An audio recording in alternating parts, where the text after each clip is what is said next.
सभी साथियों को मेरा प्यार भरा नमस्कार। आज फिर से एक बहुत बढ़िया दिन, श्री कृष्ण जन्माष्टमी, श्री कृष्ण के जन्म दिवस की सभी को बहुत बहुत शुभकामनाएं। कृष्ण जी आपके जीवन में सरलता, सरसता, सुख के साथ साथ आपके मन और आत्मा को शांति प्रदान करें, संयम दें, शक्ति दें और आपको मजबूत बनाएं और आपकी सारी मनोकामनाओं को पूर्ण करें। अब कृष्ण का अर्थ क्या है? इस पूरे जगत में आकर्षित करने वाले श्री कृष्ण हैं। श्री कृष्ण का चरित्र ऐसा है कि हर प्राणी उनकी तरफ आकर्षित हो जाता है। उनके जीवन की लीलाएं ऐसी हैं कि मन गदगद हो जाता है। श्री कृष्ण विष्णु के अवतार हैं, श्री राम भी विष्णु के अवतार थे। दोनों ही अवतार अलग अलग कलाओं से परिपूर्ण हैं।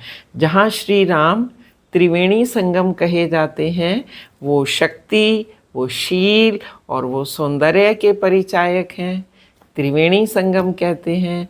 श्री कृष्ण में त्रिवेणी संगम तो है ही, साथ में वो 16 कलाओं से परिपूर्ण है।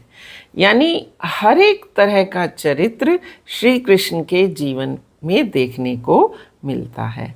श्री कृष्ण 16 कलाओं से परिपूर्ण होते हुए जो प्रेम और उत्साह श्री कृष्ण के जीवन में दिखाई देता है, वो हमें राम के चरित्र में दिखाई नहीं देता है।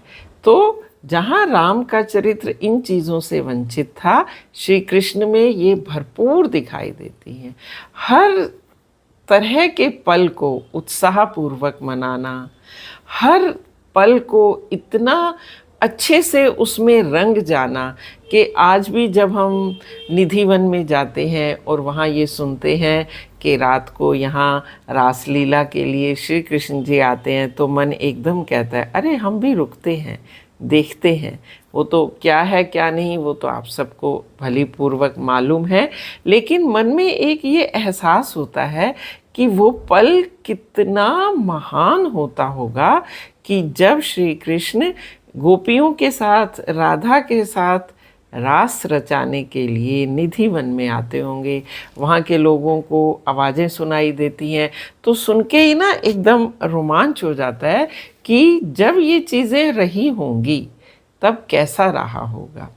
तो श्री कृष्ण के चरित्र जो है वो हमें हर पल अपनी तरफ आकर्षित करता है।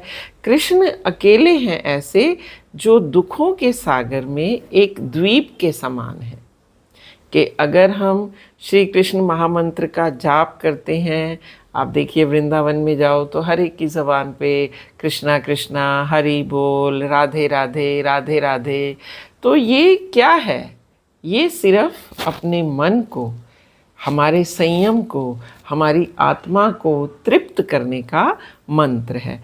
अब श्री कृष्ण जो हैं वो इस पूरे संसार में एक ऐसे द्वीप के समान है जहाँ जाके व्यक्ति थोड़ी देर अपने साथ बैठ सकता है।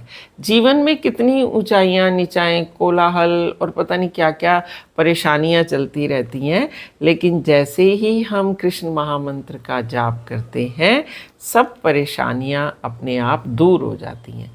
अब इसको दूर हो जाना कहते हैं, या ये होता है कि हमारा माइंड वहाँ से डाइवर्ट होके शांति की ओर चला जाता है। तो कृष्ण महामंत्र है यही कि कृष्ण का जाप करो और बाकी सारी चीज़ों को भूल जाओ। तो कृष्ण की सारी लीलाएं आप बचपन से लेके जहाँ तक कृष्ण की लीलाएं हैं, आप सारी लीलाओं को अगर कहते हैं ना वो एक कैसेट रिवाइंड करेंगे तो आप देखेंगे कि वो प्रेम और उत्सव पर आधारित हैं। अब माखन चोर, बचपन में श्री कृष्ण माखन चोर हैं, तो वो एक सुलभ, बाल सुलभ प्रेम पर आधारित है। उसको देख के लगता है कि कैसा वो क्षण रहा होगा कि जब वो आते जाते मटकी फोड़ते हैं, उनसे माखन लेते हैं या माखन चोरी करके खाते हैं। फिर कंस का वध युवावस्था में, या कहो एडोलेसेंट एज ही थी, किशोरावस्था में कंस का वध किया। वो अहंकार पर जीत का क्षण था। कृष्ण को मालूम था कि कंस इतना अहंकारी हो गया है और उसका अंत बहुत ज़रूरी है, लेकिन ये भी उन्होंने संसार के लिए किया। अपना उनका कोई वो नहीं था, सिर्फ संसार को, उसके आने वाले जो हताश करने वाले पल थे उनसे दूर करने के लिए श्री कृष्ण ने कंस का वध किया और पूरे संसार को उसकी यातनाओं से मुक्त कर दिया। तो अहंकारी का अंत निश्चित है। राम ने भी रावण का अंत किया, वो भी अहंकारी था, उसने भी कुछ ऐसे काम किए थे।